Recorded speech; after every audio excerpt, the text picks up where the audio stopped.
almost 15. Halo Sobat MSG, apa kabar? Selamat datang di MSG. Kali ini kita akan menceritakan sebuah film besutan tahun 1993 berjudul The Cruise yang dibintangi oleh Alicia Silverstone sebagai Adrian, Craig Elvis sebagai Nick Elliot, Jennifer Rubin sebagai Amy Medic, Amber Brosnan sebagai Cien, dan Abang Endut sebagai narator magang di alur cerita video ini. Oke, sebelum kita mulai, kita peringatkan, ini konten full spoiler. Jadi yang keberatan silakan beranjak dari video ini. Oke, tanpa lama-lama, kita mulai saja alur ceritanya. Cerita dimulai dengan seorang pria yang sedang berkendara menggunakan mobil usangnya yang berwarna putih untuk mencari tempat bernaung baru untuk tinggal. Hanya untuk sekedar mencari tempat pulang di saat diri dirundung lelah dari aktivitas dunia. Nick Elliot namanya. Untuk lebih mudah, kita panggil saja dia Nick. Oke. Nick sedang berkendara ke sana kemari dengan mobil putih usangnya yang catnya sudah terkelupas di sana dan di sini. Di sini Nick sedang mendatangi tiap kolom iklan yang menawarkan tempat tinggal sewa baru. Sudah beberapa tempat yang Nick kunjungi mulai dari rumah kontrakan sampai apartemen sewa. Tapi Nick belum juga cocok dengan tempat-tempat tinggal itu. Sampai kemudian Nick mengendarai mobilnya melewati sebuah kompleks perumahan. Di saat Nick ingin melihat peta untuk menunjukkan tempat selanjutnya yang akan dia kunjungi, tidak sengaja Nick hampir menabrak seorang gadis. Karena pandangannya sedikit teralihkan karena harus melihat peta. Ingat, pada tahun 93 Google Maps belum ada loh ya. Oke, next.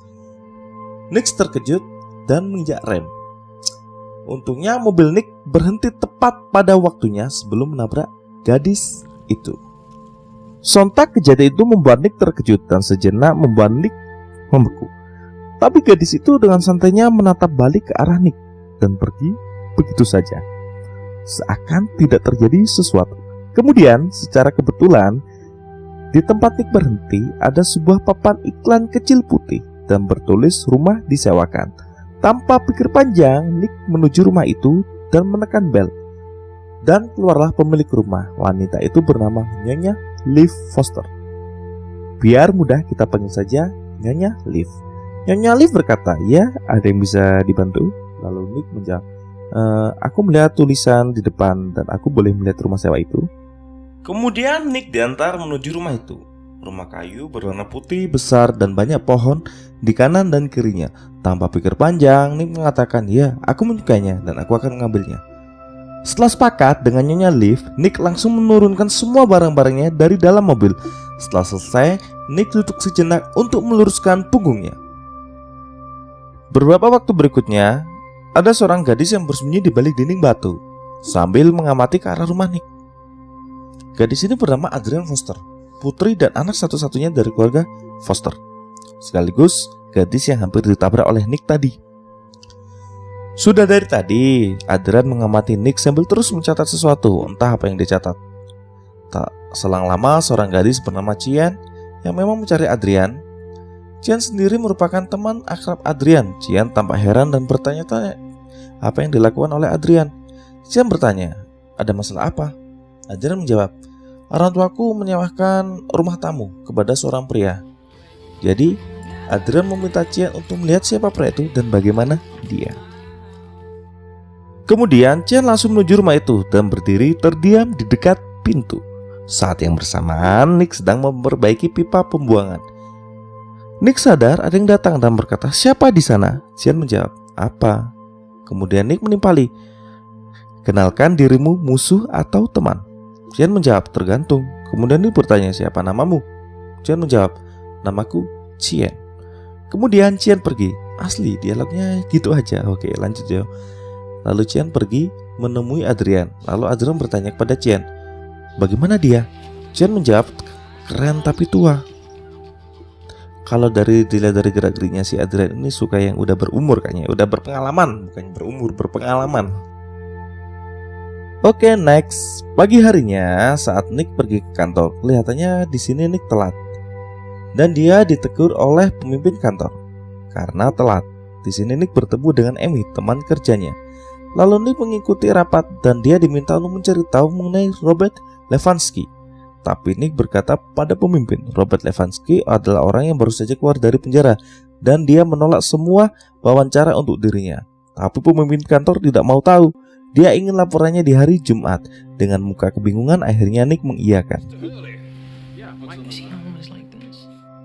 Besok harinya, Nick sedang asik menggosok mobil usangnya untuk dicat ulang. Tiba-tiba Adrian muncul sambil bergaya yang amat menggoda dan berkata, "Apa yang sedang kau lakukan, Nick?" Nick menjawab, "Mungkin aku akan mengecatnya." Kemudian Adrian bercerita kalau dia adalah seorang siswi yang pintar dan dia loncat kelas dan menjadi gadis yang paling muda di kelasnya. Kemudian pembicaraan pun berakhir. Di sini Adrian digambarkan sebagai gadis yang pintar dan cerdas. Hal ini dibuktikan dengan dia berhasil loncat kelas.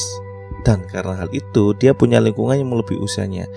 Hal ini membuat tingkah laku si gadis ini atau si Adrian ini melebihi usianya atau cenderung seperti orang yang lebih dewasa, walaupun usianya sih masih 16 tahun.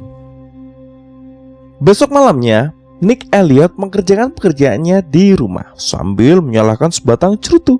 Tak selang lama, Adrian datang dengan hanya mengenakan lingerie berwarna putih dengan motif polka dot. Kemudian Adrian menghampiri Nick sambil tempel di pintu dengan gaya yang menggoda. Cuman gini ya, dari tadi saya amati si Adrian ini suka tempel. Kayak gimana gitu. Wes cukup. Lanjut. Lalu Nick memanggil Adrian untuk masuk. Lalu Adrian bertanya, "Apa yang sedang kau lakukan?" Nick menjawab, "Melakukan pekerjaan rumahku." Lalu mereka saling mengobrol sambil Adrian menggoda Nick. Di sini Adrian mengambil cerutu dari tangan Nick, kemudian menghisapnya. Jelas saja hal ini membuat Nick terkejut dan mengambil cerutu itu lagi dari tangan Adrian. Lalu Nick berkata, "Bukannya ini sudah waktunya untuk tidur?" Keesokan paginya, terlihat Nick selesai berlari pagi, kemudian pergi mandi. Tanpa disadari Nick, Adrian masuk ke rumah Nick. Nick terkejut dan berkata, "Bisa kau mengetuk pintu, Adrian?" Tapi Adrian menimpali dengan berkata, "Aku sudah mengetuk pintu, tapi kau tidak mendengarkannya." Kemudian Adrian bertanya, "Siapa yang ada di foto ini?" Nick menjawab, "Aku dan kakekku." Adrian berkata, "Boleh ku minta kau terlihat imut di sini, Nick?" Nick menjawab, "No, Adrian, itu foto satu-satunya aku dengan kakekku." Sambil Adrian melihat Nick di dalam kamar mandi, lalu duduk sambil ngangkang dan tersenyum sembari sedikit melirik saat Nick ganti baju. Aduh, ini cewek kayaknya bener-bener udah sange ya kayaknya. Oke, lanjut. Setelah ganti baju, Nick berangkat kerja, tapi Adrian memberikan sebuah hadiah kecil berisi kacamata hitam. Dan Adrian mengundang Nick ke acara pesta kecil di rumah Adrian. Tapi Nick tidak janji. Tapi Adrian memaksa sambil berpose tempel di pintu. Lanjut di kantor, saat Nick ingin memberikan hasil laporannya pada pemimpin, dia terkejut dengan hasil tulisannya yang tiba-tiba berubah. Dia bingung karena hasil laporan ini harus diberikan ke Pak Pemimpin hari ini juga. Nick bingung, tapi dia tidak ada pilihan lain. Nick memberikan hasil kepada pemimpin. Beruntung Pak Pemimpin suka dengan hasil laporan Nick. Kemudian saat malam hari, Nick sedang duduk di tengah kegelapan dengan cahaya dari lampu bolam kuning. Nick sedikit terusik dengan suara musik dari luar. Lalu dia berdiri melihat ke arah jendela dan melihat rumah Adrian sudah ramai dengan orang-orang. Nick lupa dengan pesta yang diadakan di rumah Adrian. Karena merasa tidak enak pada Nyonya Liv, kemudian Nick pergi ke pesta itu. Lalu Nick ditemui oleh Nyonya Liv. Dan untuk pertama kalinya, Nick bertemu dengan Tuan Cliff Foster, ayah dari Adrian. Setelah berbincang sebentar, pandangan Nick teralihkan oleh suara alunan piano yang merdu. Dia menghampiri sumber suara itu. Ternyata yang memainkannya ialah Adrian. Dan Adrian mengenakan gaun berwarna putih. Sontak hal itu membuat Nick membeku sejenak sambil melihat ke arah Adrian. Setelah selesai, Adrian pergi ke arah balkon. Kemudian Nick mengikutinya. Di sini mereka berbincang sampai pada akhirnya Adrian bertanya, "Bagaimana dengan artikelnya, Nick?" Nick terkejut dan berkata, "Apa kau yang melakukannya, Adrian?" Dengan gaya menggoda, Adrian berkata, "Apakah kau suka, Nick?" Sebagai sedikit imbalan atas bantuan kecil Adrian mengajak Nick ke sebuah dermaga. Awalnya Nick menolak, tapi pada akhirnya dia menuruti karena dipaksa manja oleh Adrian. Jangankan Nick, saya juga luluh kalau digitukan, Pak. Lalu Nick dan Adrian pergi mengendarai mobil usangnya menuju sebuah dermaga. Di sana mereka berbincang-bincang sejenak. Kemudian Adrian mengatakan kalau Adrian menyukai Nick. Lalu Adrian mencium Nick. Jelas saja Nick terkejut, karena bagi Nick Adrian hanyalah gadis ingusan. Oh iya, yang belum tahu, Adrian ini masih berumur 15 tahun. Sebenarnya sih hampir 16. Kemudian Nick mengajak Adrian pulang karena rasa bersalah dan menganggap hal yang dilakukan Adrian adalah salah. Kemudian Nick menenangkan dirinya di dalam rumah sambil menenggak sedikit miras. Pagi harinya, saat Nick sedang mengetik di rumahnya, Adrian tidak berhenti menggoda Nick. Adrian berjemur sambil menggunakan bikini dan memutar musik. Lalu Nick melirik di dalam rumah, tapi Nick berusaha untuk tetap tenang agar tidak tergoda oleh Adrian. Aduh, posenya Adrian ini kok gini amat ya. Katanya 16 tahun, tapi kok kayaknya nggak mungkin sih kalau 16 tahun ya. Beberapa hari kemudian, Nick bersama Amy, teman kantornya. Adrian dengan semangat menemui Nick dan memanggil Nick dengan sebutan sayang. Hal ini membuat Amy terkejut dan Nick hanya bisa terdiam. Tapi hal ini juga membuat Adrian tampak sangat cemburu dengan Amy yang sedang jalan-jalan bersama Nick. Kemudian siang harinya Nick membuat pesta kebun kecil-kecilan bersama teman-teman kerjanya. Di saat akan membakar marshmallow, mereka tidak punya tongkat untuk membuat gagang untuk membakar marshmallow itu. Jadi secara inisiatif Amy mencarikan potongan-potongan ranting untuk dijadikan tongkat, lalu mencari ranting hingga sampai di bawah pohon besar. Di sana ada sarang lebah yang lumayan besar sehingga membuat Amy terkejut. Di saat yang bersamaan Adrian ada di sana dan memperingatkan Amy untuk mundur secara perlahan dan tidak membuat gerakan secara tiba-tiba agar lebah tidak menyerang. Gini, sebenarnya sih dari yang saya lihat, Adrian ini berusaha untuk mengintimidasi Amy agar menjauhi Nick. Kenapa bisa disimpulkan gitu? Dari ekspresi Adrian yang seakan mengancam Amy. Besoknya saat Nick ingin melanjutkan pekerjaannya, Adrian terus berusaha menggoda Nick. Kali ini Adrian menelpon dan mengatakan, "Apa kau tidak ingin mencangkulku, Nick? Tenang saja, hari ini aku aman kok, jadi tidak akan hamil." Si Adrian kok jadi semakin agresif ya. Oke, lanjut. Tapi Nick berusaha untuk tetap tenang dan tidak menanggapi Adrian. Kemudian Nick sadar kalau foto masa kecilnya bersama kakeknya sudah tidak ada. Nick kebingungan, lalu Nick pergi ke rumah Adrian dan mengetuk pintu, tapi tidak ada orang di dalam. Nick memutuskan untuk masuk dan mencarinya sendiri. Setelah sampai di kamar Adrian, Nick terkejut menemukan inisial namanya dan nama Adrian tertulis di sebuah bantal. Tanpa Nick sadari, Adrian kembali ke kamarnya. Karena panik, Nick bersembunyi di dalam lemari. Tidak disangka, Adrian sadar dan langsung menuju lemari itu. Bukan untuk membuka lemari, malah Adrian dengan sengaja menanggalkan semua bajunya dan memperlihatkan tiap detail dari bentuk dan lekuk tubuhnya kepada Nick. Nick hanya bisa diam dan melihat. Kemudian Adrian pergi. Lalu Nick bergegas pergi. Tapi saat di depan pintu, ternyata ayah Adrian datang dan sontak Nick terkejut. Ayah Adrian berkata, "Apa yang kau lakukan di sini, Nick?" Nick menjawab, "Hanya mengembalikan buku Adrian." Lalu ayah Adrian meminta bantuan Nick untuk membawakan barang-barangnya ke loteng. Di sana, Nick dan ayah Adrian berbincang-bincang sebentar. Kemudian Nick pergi. Pagi harinya, Nick menemui Adrian dan berkata kalau dia memang menyukai Adrian tapi sebagai teman. Tapi Adrian malah mengingatkan kejadian di dermaga. Sontak hal itu membuat Nick marah dan menganggap itu sebagai sebuah kesalahan. Lalu Nick pergi begitu saja meninggalkan Adrian. Besok paginya, Nick memamerkan mobil usangnya yang sudah diperbaiki dan dicat ulang berwarna merah kepada Amy. Tapi Nick terkejut, ada goresan besar di atas kap mesin. Dia curiga terhadap Adrian, tapi karena tidak ada bukti, jadi Nick hanya menutupi goresan itu dengan sebuah selotip. Kemudian datang Chien dan berbincang mengenai Adrian. Namun Chien berkata, tidak sekarang, nanti malam jam 7 di belakang kebun buah. Tapi tampaknya Adrian mendengar pembicaraan mereka.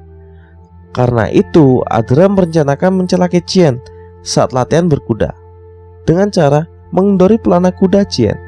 Benar saja, Chien terjatuh dan membuat tangan Chien terluka. Pada malam harinya saat di kebun buah, Nick sedang menunggu Chien. Yang datang bukan Chien melainkan Adrian. Di sini Adrian merasa cemburu dan kesal karena Nick menemui Chien. Lalu Nick pergi seakan tidak peduli kepada Adrian. Besok paginya, Nick bersama dengan Amy pergi ke rumah Nick, tapi Adrian menunggu mereka dengan gaya menggoda dan seakan ingin memberitahu kejadian Adrian dan Nick saat di dermaga. Tapi Amy tidak peduli dan masuk ke rumah Nick begitu saja. Kemudian saat berada di kantor, Nick diberitahu filenya menghilang. Jelas saja hal ini membuat Nick panik. Kemudian Nick bergegas pulang untuk mengecek file di komputer rumahnya. Di sana dia menemukan disket yang tergeletak di lantai dan sebuah pintu rahasia di bawah rumah Nick. Dengan heran dan penasaran, Nick membuka. Lalu Nick terkejut bahwa isinya ialah foto dirinya dan banyak sekali lilin. Kalau dilihat sepertinya si Adrian ini berusaha untuk mengguna-guna si Nick ya. Semakin aneh aja nih cewek. Dan alur cerita yang sedikit gak terduga. Dengan perasaan marah, Nick menutup pintu dan mempakunya. Kemudian Nick menelpon Amy dan mengatakan kalau Nick akan mengetik semuanya dari awal. Di saat lembur, Adrian terus menelpon Nick, tapi Nick bahkan tidak ingin mengangkat telepon dari Adrian. Adrian kesal karena Nick sudah benar-benar tidak peduli dengan Adrian. Di pagi harinya, saat Amy akan pulang dari rumah Nick, Adrian menemui Amy. Kemudian Adrian bertanya, apa yang terjadi semalam? Jelas saja Amy menjadi risih dengan pertanyaan Adrian. Kemudian Amy pergi. Sesampainya di rumahnya, Amy langsung menuju studio fotonya. Tiba-tiba ada sebuah tangan yang menggembok pintu dan menutup ventilasi dan memasukkan kawanan lebah. Amy disengat oleh kawanan lebah itu hingga tersungkur. Sebenarnya tanpa dijelaskan kita sudah tahu siapa yang pelakunya. Ya, kemungkinan besarnya sih Adrian. Lalu cerita berpindah pada Nick. Di sini Nick menerima kabar kalau Amy diserang oleh kawanan lebah. Dan di sini Nick tampak khawatir pada Amy. Lalu Adrian datang untuk mengundang Nick melihat Adrian lomba berkuda. Di sini dengan gaya sok polos, Adrian berpura-pura tidak tahu kejadian itu dan ikut bersimpati. Di saat hari perlombaan Adrian, Nick tidak datang ke perlombaan itu. Kemudian dengan marah, Adrian datang ke kantor Nick yang sedang ada acara. Saat Adrian datang, tanpa berkata-kata, Adrian langsung menampar Nick. Dan Adrian mengatakan ke semua orang kalau Nick dan Adrian sudah saling berciuman. Karena panik, Nick menarik Adrian dari kerumunan dan memperingatkannya akan kegilaan Adrian. Kemudian Nick meninggalkan Adrian sambil berkata, "Kau sangat menyedihkan." Kemudian saat Nick kembali ke rumahnya, di sana Nick sudah dijemput oleh polisi yang datang karena tuduhan pelecehan seksual yang dilakukan Nick terhadap Adrian. Kemudian Nick digelandang ke kantor polisi dan membawa serta juga Adrian sebagai saksi. Kemudian Nick diinterogasi, tapi Nick membantah semua tuduhan. Tapi polisi punya bukti soal money yang ditemukan di dalam diri Adrian. Sampai ditemukan money ya. Hebat si Adrian ini. Kemudian pada pagi harinya, Nick dibebaskan karena dijamin oleh Pak Pemimpin kantor dan pengacaranya.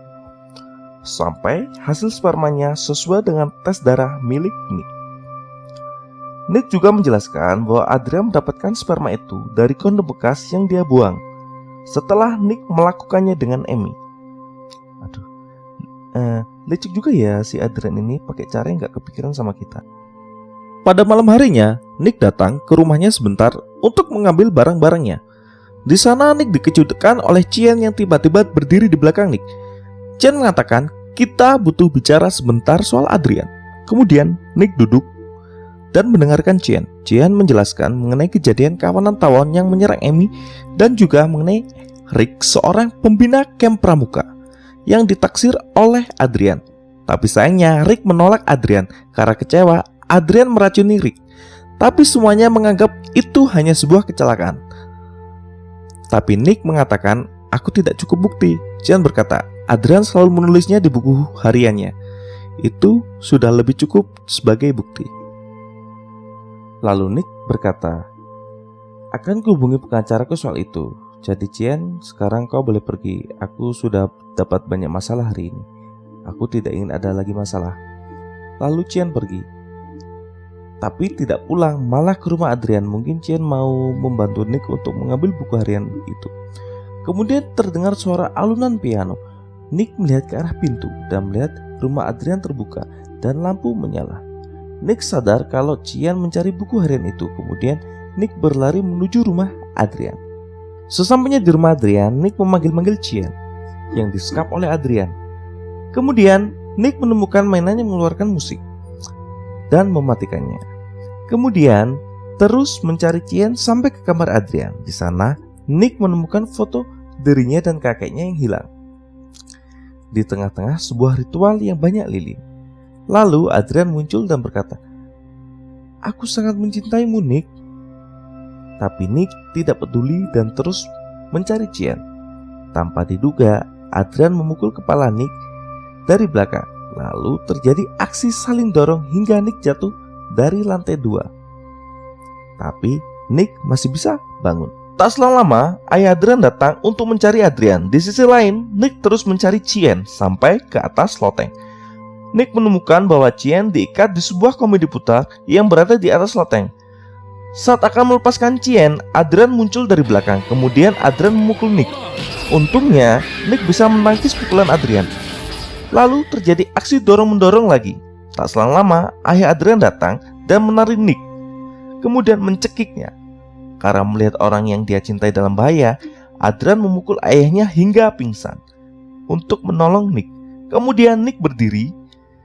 Saat Adrian akan memukulnya lagi, Nick merebut tongkat dari tangan Adrian, lalu memukul Adrian sampai terbang mendarat di tumpukan karung yang sudah disiapkan oleh kru film sebelumnya. Dan Nick berhasil menyelamatkan Chien. Waktu pun berganti di suatu tempat saat Adrian duduk sendiri dan sambil menulis surat kepada Nick. Adrian ditemui oleh seorang pria berbaju putih yang bisa dilihat dia merupakan seorang dokter yang merawat Adrian. Kemudian bertanya mengenai kondisi Adrian. Adrian melihat dokter itu dengan tatapan genit. Sumpah yo, ceritanya langsung loncat gitu aja. Saya ngeliat film ini aja jadi bingung. Oke, lanjut yo. Di sini Adrian berada di rumah sakit jiwa untuk merawat gangguan jiwanya. Kemudian Adrian diantar ke kamarnya sambil mendengarkan musik. Lalu Adrian memandangi foto dokter itu dan film pun berakhir. Kesimpulannya, menurut saya film ini memiliki perkembangan alur cerita yang lumayan mengejutkan, di mana dari cerita remaja yang menyukai dan kagum pada seorang pria yang lebih tua berubah menjadi psikopat yang terobsesi untuk memiliki pria itu dengan cara-cara yang gak umum yang dipikirkan oleh anak seusianya. Walau endingnya bikin bingung karena selain endingnya ceritanya gak tuntas dan ditambah loncatnya kejauhan habis dari loteng kok ke rumah sakit jiwa. Ditambah lagi di akhir ceritanya diperlihatkan Adrian melihat foto dokter itu, kemudian tersenyum. Di sini seakan Adrian mendapatkan petunjuk kalau dokter itu akan menjadi target berikutnya. Oke, itu aja untuk alur cerita kali ini. Semoga terhibur. Mohon maaf kalau rada-rada gak jelas, soalnya skripnya juga bikin bingung. Oke, itu aja. Makasih.